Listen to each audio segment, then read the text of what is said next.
really liked me a lot, but I think when I ran for politics, that relationship busted up. Every room was bugged, and that he did have tapes and information on a lot of different celebrities and people in the music business, people that were in politicians. Diddy's arrest was inevitable. Everyone saw it coming. What few realized, however, was that he wasn't just a mastermind but also a pawn caught in a much bigger game. He tried to take on giants, top athletes, high-profile preachers, A-list celebrities, and even, allegedly, the President of the United States. But in the end, the game he thought he controlled was the very one that consumed him. Working for Diddy for 6 years trained me to have to be perfect. Working for Diddy? Absolutely. I love Diddy. You know, he's a good friend of mine. He's a good guy. He expects... Is he a good guy? I don't want to answer that question. Oh, wow. I think he's a good guy. I'm going to stick up for him. Now to Sean Diddy Combs' investigation. New surveillance video shows Combs being taken into custody in a Manhattan hotel last week. So where does it all trace back to? The truth is, the evidence has always been right in front of us, hidden in plain sight. All it took was connecting the dots to see the bigger picture. So when this happened, when the raid went down, everybody thought Diddy was running. Everybody thought he was going to go to a country that doesn't extradite, and they were kind of comparing it to like Russell Simmons. How Russell Simmons went to a country too. Right. What'd you think? Well, I think that he wasn't gonna go no, they knew where he was at. They got your phones tapped. They're gonna stop your flights or whatever. They knew exactly where he was at. I don't think that when they have a warrant, a search warrant for a residence is not for a body. If they had one for a body, they would have brought it in. Now, if they would have went there and they found guns, drugs, and Diddy was there, they would have brought him in. You know what I'm saying? They would have brought him in. Like they brought his sons in. And then they want to know, well, why are these unlicensed guns in the house? Who drugs do these belong to? All those things like that. But a lot of people probably believe that, you know, they just want to know, and the government want to know what things those people were doing on those tapes and who was doing shit on those tapes. Because I heard they found like 250 cameras or something like that. That's what they say. They said they found a lot of cameras. Right. There's a lot of rumors about him recording some of these parties, and he's using a lot of this stuff for blackmail, like a lot of celebrities, even as far as politicians. You know, I think even Little Rod said that Diddy had every room taped and bugged. Right. Well, in his affidavit or his deposition that he gave to the courts, he said every room was bugged, and that he did have tapes and information on a lot of different celebrities and people in the music business, people that were in politicians, and like I said, in other platforms, people that was in the ministry. Allegedly. Oh, that's crazy. Yeah. Now, if the feds got their hands on these tapes, you could very well see like a domino effect of shit coming down on everybody. It depends on what's on the tapes. A former bodyguard of Diddy has stepped into the spotlight with explosive claims about what truly happened behind closed doors at the mogul's infamous parties. According to him, Diddy kept incriminating tapes, allegedly capturing politicians, princes, and even preachers who were in attendance. This tape that's being shopped around, a Diddy and another male, they say the other male is an A-list celebrity. I would wonder if he's white or black. And if I'm looking at any black guys that are A-listers that's bigger than Diddy, is only one that I could come up with. And there's a few I could come up with. Will Smith, he's bigger than Diddy. I would think Nick Cannon is bigger than Diddy. Who else on the black that are black actors or black in the business that's an A-lister that's bigger than Diddy, that's black? That's hard to think. But then if you got the A-listers, you know, you got to realize he ran with that Rat Pack, and I don't want to even say their names because they said I got their names wrong last time.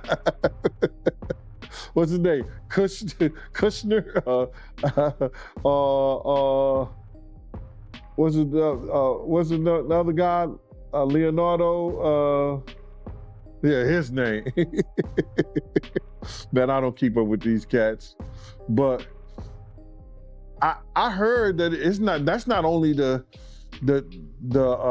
tape that's being shot. There's some other tapes out there, other people too with him, and him doing some things with some other people. So it's quite a few tapes that might be out there, what they're hearing, and I don't want to see the tapes, but I want to know if they really true. Because if they got if they got some tapes out there and it's with some underage, whether it's celebrities or not, it's gonna be crazy, bro. It's gonna be real crazy. Hey, everybody know ain't no party like a Diddy party, so. Yeah, that's what's up. Yeah. In a YouTube interview with The Art of Dialogue, Gene Deal shed light on just how deep these alleged activities may have gone, explaining in detail what he claims to have witnessed. So you feel like they might be worried that they might be on tape at one of Diddy parties doing something they wasn't supposed to be doing? I think that the celebrities that may be worried is because what Lil Rob said. Lil Rob said in his affidavit that Diddy had every room taped and bugged. Diddy had, yo, bro, can you imagine? He had every room taped and bugged, and they found little bugs or little tape recorders. I mean, those micro projectors or whatever like that, or video cameras. They found them in the house, bro. So by them having those things in the house, and people know there's drugs, there's alcohol, there's loose women, there's loose men, woman on woman, man on man. They just wondering who or when they're gonna let this stuff be known, if it's on videotape. No, they gotta be shook, man, after finding out he was recording everything. But not only celebrities, I don't think it's only celebrities gonna be shook. He had politicians in there. He had princes in there. He also had a couple of preachers in there. You personally, you think they got tapes? Well, my personal opinion that if Lil Rob could be trusted and his statement are true, they got him. They got tapes and stuff.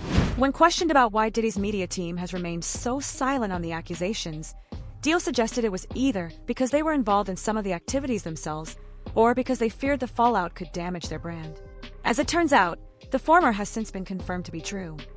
I was excited. I mean, look, this man is one of the most powerful, one of the most influential, so it meant a lot to me to actually have the opportunity to work with somebody of that magnitude. We had a laundry list of items that needed to be with us at all times. You know, we'd have their marijuana joints on us, we would have the mushrooms on us. We had a kind of a Diddy pack is what they would call it, and we would keep a satchel on us, and that's what we would have in that satchel.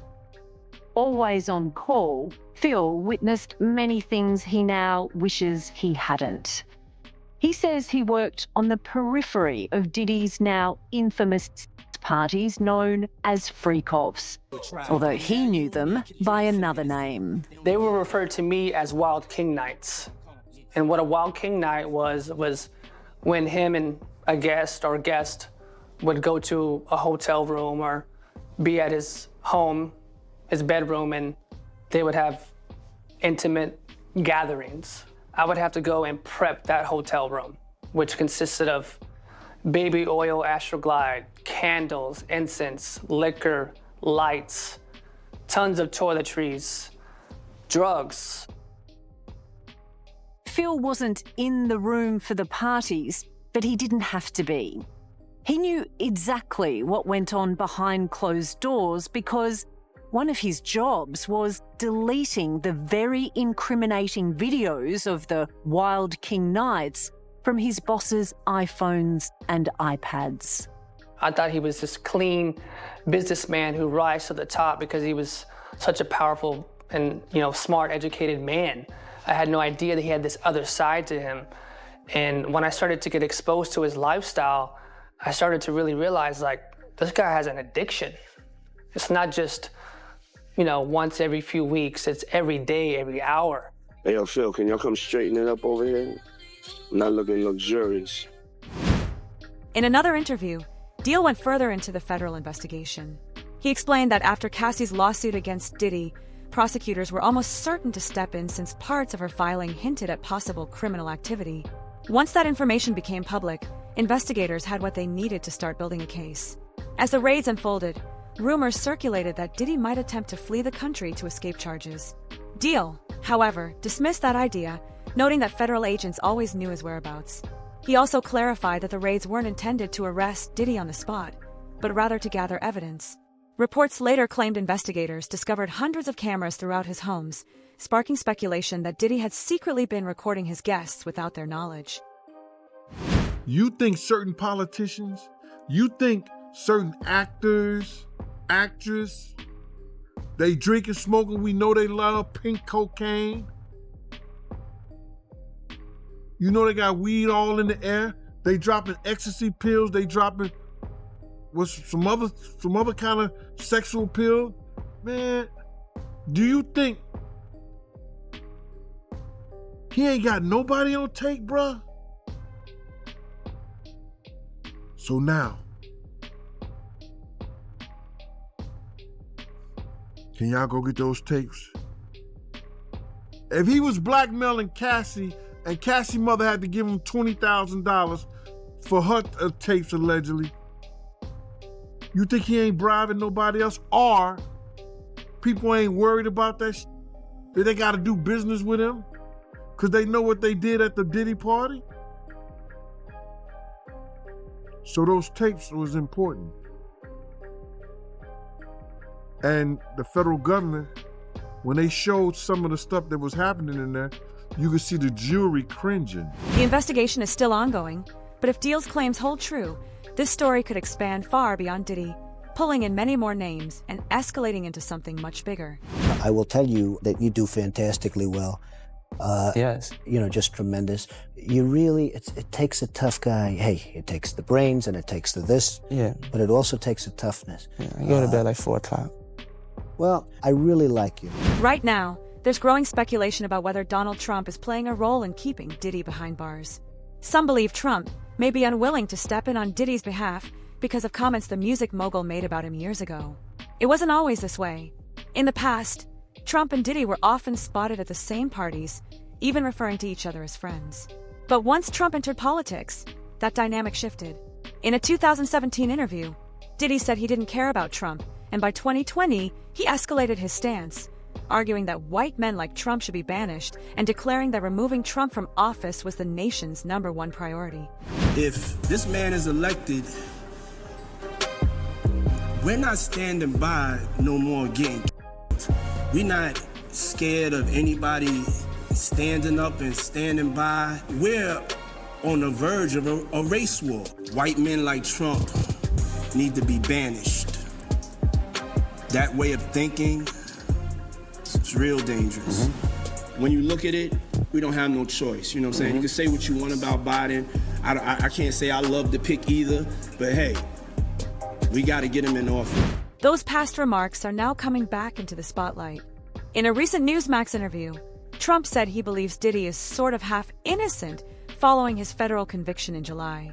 Still, he admitted that granting a pardon would be more complicated because of the things Diddy once said about him. When I ran for office, he was very hostile. It makes it more difficult to do, Trump explained. This has fueled speculation that Trump may be using Diddy's situation to quietly settle old scores while also diverting attention from his own legal troubles and controversies. After all, Trump has a track record of pardoning allies and supporters, often framing it as a pushback against the justice system. But when it comes to Diddy, Trump is signaling hesitation. And according to Gene Deal, that hesitation isn't just about old insults. He believes Trump is afraid of what Diddy might know. Y'all heard the same thing that I heard. When they raided his house, y'all saw the same thing I saw. They took computers, tapes. You think wasn't nothing on those tapes, y'all? You think they didn't log those tapes? Why did they, hold up. Yo, I just caught a jewel. They used the tape that Cassie sent them, that Cassie had. They used the tape that Cassie had that they showed to the jurors. Why do you think they didn't use the tape that they got from Diddy's house? Because that would have them had to log that in. It would have been public record. And at one given time, when it's a public record out of this trial, you could go see it. You could go get those tapes, copies of those tapes, because it's public record. It would have been public record, bro. It's a dirty game out here, man. It's a real dirty game. They are protecting somebody. Why did Damian Wim, the first prosecutor, he trying to put it off on Trump? Oh, Mr. Trump is coming into office, so I'm gonna leave before he get here. Right after he did the Diddy, right after he did the Diddy raid, right after they got the tapes and everything, he retired. Great job. Probably got $1 million house and all that shit somewhere.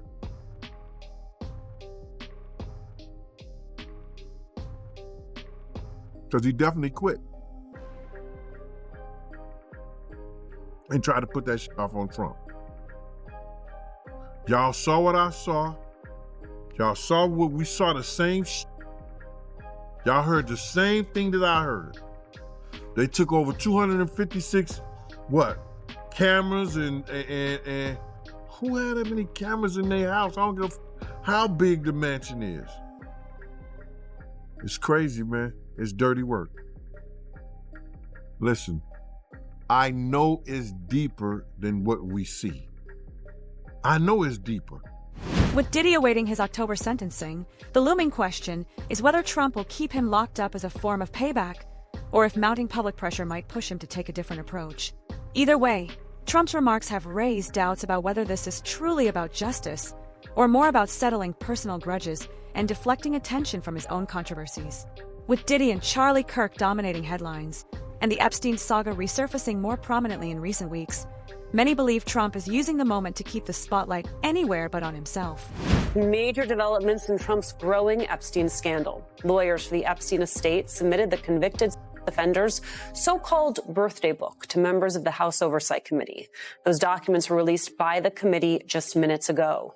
This afternoon, Democrats on the panel have posted what appears to be Trump's lewd birthday letter to Epstein, originally reported by the Wall Street Journal this July. It has not been obtained by NBC News. The letter features an imagined conversation between Trump and Epstein in which Trump tells him, "May every day be another wonderful secret." Before the letter's publication, Trump insisted it never existed, even sued the Wall Street Journal for billions of dollars. And yet, the White House is doubling down, with Press Secretary Caroline Leavitt insisting Trump neither drew nor signed the picture, adding that Trump would still pursue his defamation suit against the Wall Street Journal. But this letter, it is just one part of a bigger picture. Here we have the evidence, and they're now saying, oh, this is all made up, it's a Democratic hoax. But what it says to me, aside from what, Caroline Leavitt has to say standing in front of the podium, we know she's shilling for Trump and she will lie for him. But we see this with our own eyes. We know by now Donald Trump's signature. Not too many people can forge that signature. And you mean to tell me people were forging that signature back in the day for Donald Trump? I mean, so all the credibility around this that they're trying to strip away isn't working. The question for me is, and I'm wondering if it's the same for you, is how much this affirms the nature of the relationship between Donald Trump in Jeffrey Epstein. Because I know if I'm sending someone something like that, they a bro. We run hard together. We got jokes. We got inside jokes. We know things about each other that we don't talk about in loud spaces. That's what that drawing says to me, that there's a relationship here that Donald Trump just does not want the curtain peeled back on. And Diddy isn't the only one under fire. There's a growing sense that his downfall may not be solely about his own actions, but also about powerful figures who wanted him removed from the picture. Singer Jaguar Wright, who has spoken out against Diddy for years, recently sat down with Piers Morgan and didn't hold back. She described Diddy as one of the most dangerous people she's ever encountered, even going so far as to call him the devil. But Wright also hinted at a deeper layer to the story. Diddy held too much dirt on too many influential people. And the moment it seemed he might cooperate with the FBI, some of those same powerful names allegedly turned against him. To live through these things and hear your elders in the business, people like Patti LaBelle say, just avoid him, honey. And being taught to be just avoid him, honey. It's not good enough. Not when you live through these things, you're still suffering the PTSD created by all of this, and you're talking to a victim that's 20 years younger than you, and she's telling you the exact same thing that happened to you. So you want to know why there's no vindication for me? Because for 4 years, I've been screaming, not just Diddy, but Diddy and Jay-Z are monsters. And the victim-making machine kept going on. Jay-Z has been notable by his silence since these charges were brought against Diddy. Why do you think that is? Because that's what he does. He starts little fires everywhere, forces everyone involved to go and carry water while he sneaks away without a response. That changes now, Sean. You must respond. You have no choice. Harvey Weinstein, Jeffrey Epstein, Robert Kelly, Sean Combs have one person in common, professionally and privately. Sean Carter. This has been a fist of tyranny that has been punching through. Wright claimed that Clive Davis, the legendary music executive, was Diddy's greatest mentor, someone who molded and guided him into the figure he ultimately became. She suggested that Diddy wasn't acting alone, but rather was shaped by larger forces within the industry. Suge Knight, speaking from prison, has voiced similar ideas, alleging that Davis, along with Andre Harrell and Russell Simmons, pushed Diddy down darker paths. What makes this theory especially explosive is the suggestion of who else might be entangled. Jaguar Wright has long argued that it's not just Diddy, but also Jay-Z who has secrets to protect. She pointed out that while the Diddy scandal dominates headlines, Jay-Z has remained unusually silent. According to her, that silence may not be coincidence. It could be because Diddy's downfall has the potential to drag Jay-Z into the spotlight as well. Right, there's been a lot of rumor mill about what has happened in the rap world. A lot of allegations that the misogyny in the lyrics clearly was based on a general misogyny towards women away from the music. And that clearly seems to have been borne out by these charges against Diddy, which if he's found guilty of all this, he's never coming out of prison. How dangerous do you think? Thank God. How dangerous do you think he is as a person? I think he's one of the most dangerous people I've ever met. A lot of people have been questioning, well, she doesn't really know him. She has no knowledge of him. She doesn't have a picture with him. I'm smarter than Claudia Jordan. I would never take a picture with the devil. Everyone knew he was the devil. He's been the devil for 30 years. He's been covered and protected by not only Clive Davis, but Lucien Grange. He was selected to be the demon that he is, to keep the culture in line so the industry could continue to bid for all of its precious jewels. We have too many lost The list of lost is ridiculous. And everyone knows Diddy was selected for this job. He has no choice. His ego and his drug addiction won't allow him to do anything different. Anybody who thinks he's not going to talk is crazy. The simple fact that he's not saying more now only means that the people who have been protecting him all along, who put him in position to be such a horror to the Black community, still find value in him. He's got everybody on tape. They all know it. It's a mess. For those who were never at these freak-off parties, what were they like? See, this is the thing.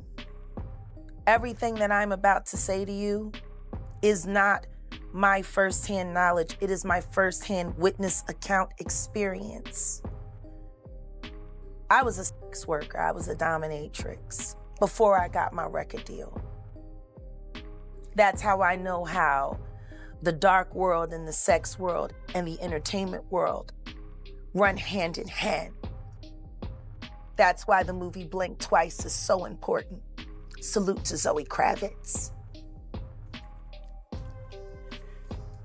The sex workers that I have worked with throughout the years and continue to work with even to this day have worn hidden cameras. I have my own tapes. I've seen what they do. The ritualistic behaviors, the drugging, putting girls in the suitcases, dumping them in alleyways. It's horrifying. If that's the case, it raises a chilling question. Did those powerful figures move against Diddy first, setting him up to ensure he never had the chance to speak? For now, he sits behind bars, awaiting sentencing. But if Jaguar right, and others are correct, this story isn't just about one man's downfall. It could be the tip of an iceberg, one that reaches deep into the worlds of music, politics, and beyond. What's your take? Drop your thoughts in the comments below.